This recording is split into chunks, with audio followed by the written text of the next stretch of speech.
বিসমিল্লাহির রহমানির রহিম। Hello everyone, আসসালামু আলাইকুম। সবাই কেমন আছেন? সবাইকে স্বাগতম জানাচ্ছি আমার হোমস্টাইল রান্নার চ্যানেলে নতুন আরও একটি রেসিপি দেখার জন্য।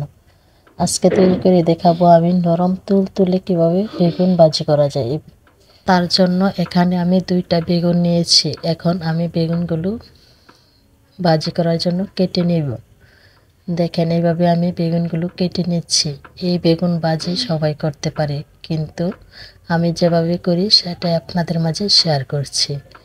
বেগুনগুলো এভাবে কাটতে হবে যাতে মোটাও না হয় এবং পাতলাও না হয়, তাহলে বেগুনগুলো ভাজার পরে খুবই নরম তুলতুলে হবে। 2টা বেগুনই আমি এভাবে কেটে নিয়েছি। আপনারা না টেনে পুরো ভিডিওটা দেখবেন। বেগুনগুলো এখন আমি ভালোভাবে ধুয়ে নিচ্ছি। বেগুনগুলো ভালোভাবে ধুয়ে নেওয়া শেষ। এখন এখানে আমি মশলা অ্যাড করব। দিয়ে দিচ্ছি স্বাদ মতো লবণ। বেগুন ভাজির মধ্যে মশলার পরিমাণটা খুবই কম লাগে, তার জন্য এখানে আমি দিয়ে দিয়েছি অল্প হলুদের গুঁড়া, অল্প মরিচের গুঁড়া এবং অল্প ধনিয়ার গুঁড়া।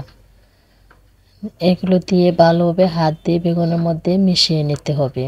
আশা করছি এই বেগুন ভাজির রেসিপিটা আপনাদের কাছে খুবই ভালো লাগবে। যদি ভালো লাগে তাহলে ভিডিওতে লাইক দিয়ে চ্যানেলটা সাবস্ক্রাইব করে আমার চ্যানেলের সাথে থাকবেন, যারা আমার চ্যানেলের নতুন দর্শক। আর যারা অলরেডি সাবস্ক্রাইব করে দিয়েছেন তাদেরকে অসংখ্য ধন্যবাদ। আর পাশে থাকা বেল বাটনটি বাজিয়ে রাখবেন, যাতে নিত্য নতুন ভিডিও আপলোড করার সাথে সাথে আপনার কাছে নোটিফিকেশান চলে যায়। সবগুলো বেগুনের মধ্যে আমি হাত দিয়ে মশলাটা মাখিয়ে নিয়েছি। এভাবে আপনাদের হাতে যদি সময় থাকে তাহলে মাখিয়ে 10 মিনিট রেখে দিতে পারেন। তাহলে বেগুন ভাজিটা করলে তেলের পরিমাণটা কম লাগে। আর যদি সময় না লাগে তাহলে সাথে সাথে ভেজে নিতে পারেন। আমি সাথে সাথে ভেজে নিয়েছি। আমি বেগুন ভাজিটা আজকে মাটির চুলায় করে দেখাচ্ছি। তার জন্য চুলায় একটি প্যান বসিয়ে দিয়ে দিয়েছি পরিমাণ মতো তেল। তেলটা গরম হয়ে এলে এখানে আমি এক এক করে বেগুন বড়াগুলো দিয়ে দিচ্ছি। আর সাথে দিয়ে দিয়েছি কয়েকটা কাঁচামরিচ। বেগুন ভাজির সাথে কাঁচামরিচ খেলে খুবই ভালো লাগে। এখন আমি বেগুনগুলো এক পাশ হয়ে এসেছে, এখন উল্টিয়ে দিচ্ছি। এভাবে উল্টিয়ে পাল্টিয়ে বেগুনগুলো খুবই নরম তুলতুলে করে আমি ভেজে নেব। শীতকালে সকালবেলা এই বেগুন ভাজি দিয়ে গরম ভাত খেলে খুবই মজা লাগে। আপনারা এভাবে বেগুন ভাজিটা একবার করে দেখবেন, খেতে ভীষণ মজা হয়। আর এই বেগুনগুলো শীতকালে খুবই নরম তুলতুলে থাকে।